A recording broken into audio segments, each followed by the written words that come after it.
What's up, ladies and gentlemen of YouTube? Boogie2988 coming at you live once again through the power of the internet. And I've spent the last 72 hours playing with my Nintendo Switch almost completely non-stop. I've barely slept. In fact, I've actually used two of them because I've also used my wife's Nintendo Switch quite a bit, as has she. And then on top of that, I actually had two friends who purchased a Nintendo Switch who brought them over this weekend, and we played a bunch of different games together. We talked about the systems, we compared notes, and I think now, with all of that behind me, I'm ready to do my review. Now, if you've never seen one of my videos before, I'm not an all or nothing kind of guy. I will not hate on the system, nor will I love the system. I will probably look at both the good and the bad, and then try to combine the two to figure out whether or not I like the device or not towards the end. But if you're expecting me to be all one-sided, that's absolutely not going to happen. If you're expecting an angry Francis Rage here, this is not this video. Maybe the next one, but not this one. So let's start off by talking about the physical properties of the device itself. And if you saw my unboxing, not a lot has changed here. It's mostly been reaffirmed, the initial impressions I had. So starting with the Joy-Cons, let me say that when I'm playing this in handheld mode, they are a joy to play with. I have a little trouble hitting both of these triggers at once. So if I was ever playing a shooter, I might have a lot of difficulty doing that. But otherwise, it feels pretty good in my hand. It's, like I said in my unboxing video, almost identical to holding an 3DS XL, just a little bigger, actually. Initially, when it came to playing with this as a singular controller for Snipperclips, I did have a little bit of difficulty getting used to it, especially when it came to hitting these buttons. But for the most part, I adjusted to it very, very quickly, and after just 15 or 20 minutes playing, Snipperclips felt like any other game. I'm surprised that this tiny little controller feels okay in my adult hands. So when it came time to play Zelda in Kickstand Mode or play it docked to the television, I did just try removing these and playing with them as is.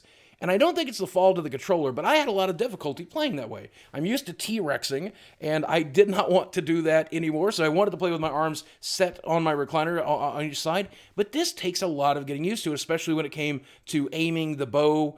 I had a lot of difficulty with it. I eventually did put these into the device that makes it more of a full controller and found that to be a lot more comfortable and found the Elite controller to be a lot more comfortable. But as it comes to freestanding these halves, I think it'll take a lot of getting used to, and I may never get used to it because I'm an old man and it's hard to teach an old man new tricks. Now, when it comes to the tablet itself, the sound, the device, the screen brightness, the resolution, I have to say, it's pretty damn nice. I mean, again, it can't really compare to my iPad, which has a much bigger and much better screen. But for being what it is, it's pretty damn good looking. And this 720p screen has been one of the biggest complaints that I've heard. People saying 720p screen, my phone has a better resolution.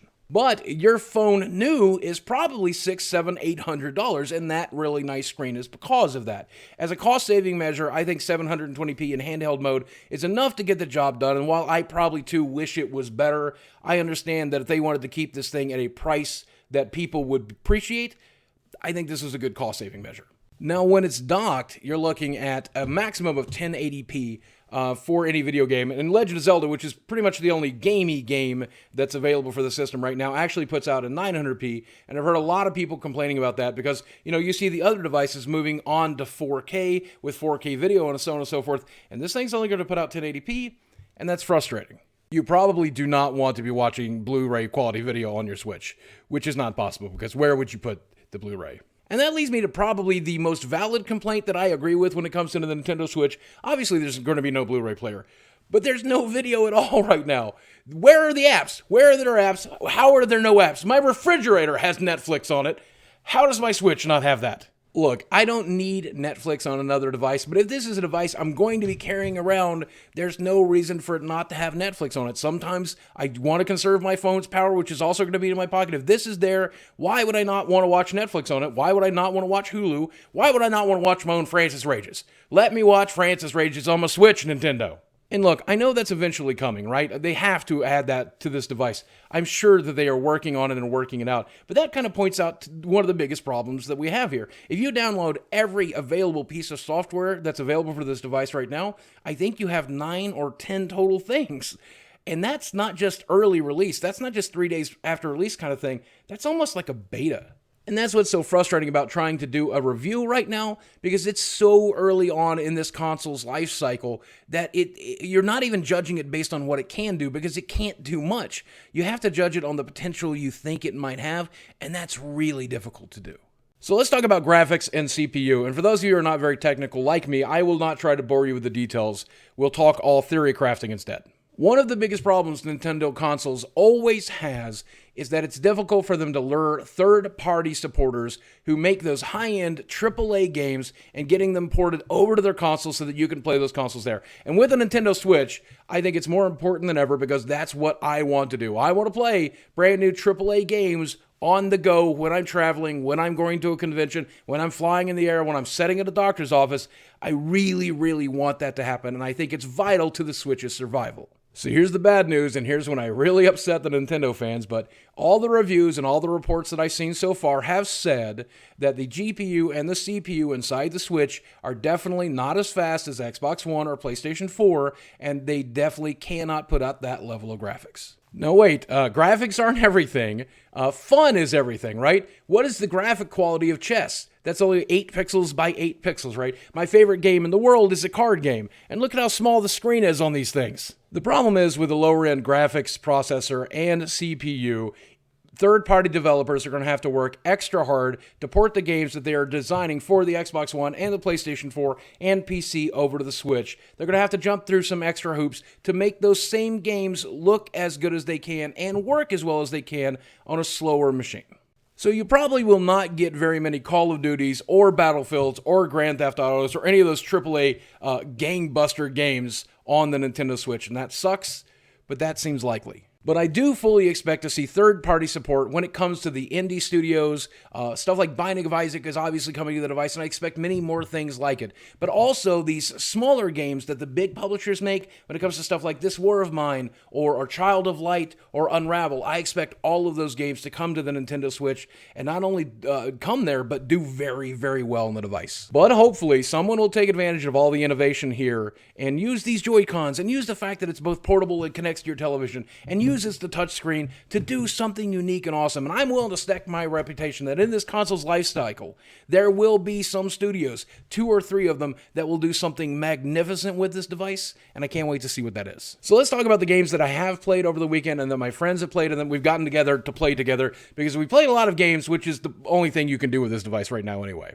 I really like the new Zelda game. I mean, oh my god, do I like the new Zelda game. When 12-year-old me played the original Legend of Zelda on the NES, the game that I was envisioning in my mind's eye as I played it is Breath of the Wild. I could have only imagined or dreamt that a game would look and play like Breath of the Wild, and it's amazing. And spoiler-free here, let me say it's the least hand-holding I've ever seen in a Zelda game or in a Nintendo game in a really, really long time. It feels almost identical to the original NES game, in which I did not even get... I died 3 times before I even found the sword, okay? That's how little hand-holding there was in the original NES title, and that's how little hand-holding there is in this title. I've played it, my 2 friends who bought the Switch have played it, my wife has played it, and we've all had nothing but good things to say about it, which is to be expected, because the game is amazing. And if this is a sign of what Nintendo is going to do this generation, then congratulations, Nintendo. You're a brand new company doing awesome things, and I can't wait to be part of it. Now, me and my wife and my friend Ellis both decided to purchase Snipperclips after we tried the demo.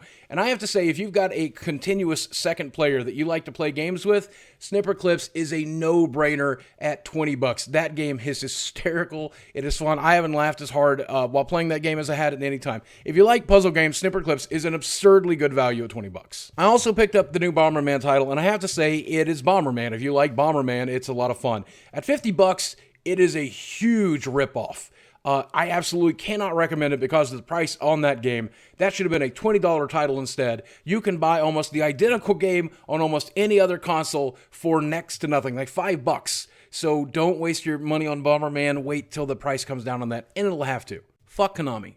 Then there is 1-2-Switch, which is also a game that I think is pretty polished and pretty interesting and should have been a WarioWare title. I don't know why they were afraid to call it a WarioWare title. It is a WarioWare game, only not as good. So every Saturday night, me and my friends all get together, and we love to play different games. We've played Fantasia and the Jackbox Party games and Smash Brothers and all those different party games. We love party games and board games and drafting Magic. That's what we do. So we thought 1-2-Switch would be a natural fit. The problem is it's just not good. There are some 30 mini games in there, and it really could have been just slimmed down to the best 5 or 6. And if they had done that and then gave it away for free with a device, even though a lot of people would have deleted it because there's only 32 gig of hard drive space on the device without an SD card, I think it would have been the best way to handle this. But charging $50 for this and then just doing repeats of the same games over and over again, especially when a lot of the games just aren't very good, was a bad decision. So I think you should steer away from that until it's 10 or 15 bucks. And then maybe, because it's really only worth a couple of hours of goofing off, and then after that, you're done. We did get this footage out of it though, and I have to say, that footage was probably worth 50 bucks. 1, 2, 3, 4, dance! I want to see some more energy. Stop! Okay, so that's pretty much it. I think that's all of the good and all of the bad and all of the in-between. So let's mash them together and let's see if we have a final conclusion. So when it comes to the device itself, it's fairly underpowered, and because of that, it might not get third-party support. But you know what? It does exactly what I expected it to do. It plays first-party Nintendo games very, very well, and I think that they're going to design some very, very good games for this device. And if that's what you're picking it up for, then I think eventually you'll be very pleased. Unfortunately, there's only 2 first-party games available right now, Snipperclips and Zelda, and I don't know if they're worth rushing out to purchase the device. Because it's an underpowered system, it is difficult to predict whether or not there will be very many third-party games on there. I'm certain that there will be at least as many as there were for the Wii U, and that's quite a few, but when it comes to the high-end, mega blockbuster games, you're just not going to get them here, I think. I hope that I'm wrong, but that's what I think.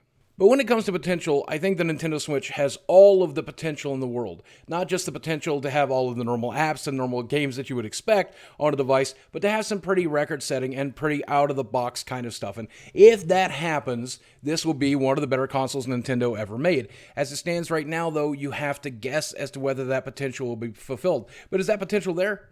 Absolutely. And Legend of Zelda shows you what that potential could be like, and if that's what it's like, I mean, man, you'll have to own one at some point.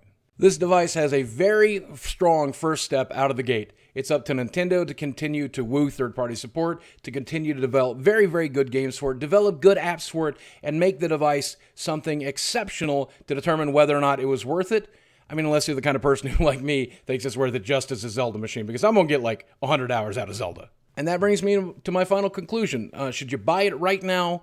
Should you wait? Or should you just pass and forget that it ever existed? And I think the answer is fairly simple. The majority of people should wait. If you're a diehard Nintendo fan, if you're a diehard Legend of Zelda fan, then rush out and buy one as soon as they print more. As soon as you see one up for sale that's not being sold by a scalper, you should buy it right now to support the company you love, because the first-party games that you love are certainly coming down the pipeline, and you will get your money's worth out of the device. You probably get your money's worth out of Zelda. It's that good. It's actually that good. But if you already own a gaming PC, you already own an Xbox One, you already own a PlayStation 4, and you have a lot of games left to play on that console, there's really not a lot of options to play once you have the Nintendo Switch, and buying early doesn't make a lot of sense. If you feel you need to wait to see if that potential is there, and wait until Mario Odyssey comes out later in the year, and there's 4 or 5 more games that you want to play, you want to wait till Christmas, I think that's going to be okay. I just hope that you don't give this console a pass based on one of the things that we've talked about here, because the good vastly outweighs the bad here, and I think eventually you'll be glad you pick up the console, even if it's at $300 and even if it's in 2017. And sure, there's a lot of other things to complain about when it comes to the console, when it comes to stuff like the peripheral prices, but those can always drop in price. And the lack of games, there will always be more games, and the lack of third-party support, I do think that third-party support is coming, even if it's not in the way that you want it to. And yes, Nintendo continues to be a company that has made a lot of mistakes in the last 8 years or so, and they'll continue to make them, whether it's how they treat YouTubers, or how they monetize their stuff, or when they release their stuff, or anything along that lines. But you know what? I'm glad to say the Nintendo Switch is not one of those mistakes. At least not yet, based on what I've experienced in the last 72 hours. So that said, guys, I hope you enjoyed this review. Let me know if you're going to pick one up. Let me know if this review helped you decide, or decide to wait, or decide to pass, or decide to rush out and get one as soon as you could. Let me know in the comments section below. And as always, guys, thank you so much for everything you do for me. Thanks for watching. Thanks for being here. Thanks for listening. I love you very much. And I'll speak with you again soon. And now, I'm going to go put another hour or two into Zelda while this video compiles. Yay.